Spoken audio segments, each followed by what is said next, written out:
আগন্তুক আহিবলগীয়া বিধানসভা নিৰ্বাচনৰ প্ৰতি লক্ষ্য ৰাখি আমাৰ আৰক্ষী প্ৰশাসনৰ ফালৰ পৰা যিখিনি পদক্ষেপ লোৱা হৈছে,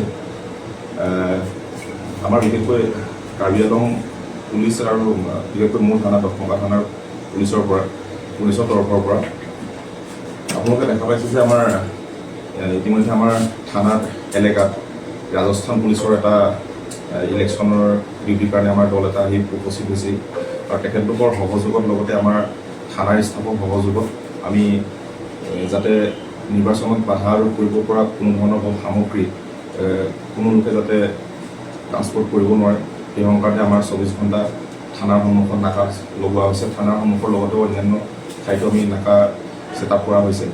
লগতে আমাৰ যিসমূহ কিছুমান ক্ৰিটিকেল এৰিয়া আছে, ক্ৰিটিকেল পুলিং ষ্টেচন আছে, তেনেকুৱা এৰিয়াটো আমি ৰাজস্থান পুলিচৰ সহায়ত আমি এৰিয়া ডমিনেশ্যন ফুড পেট্ৰলিং আদিকে কৰি আছোঁ।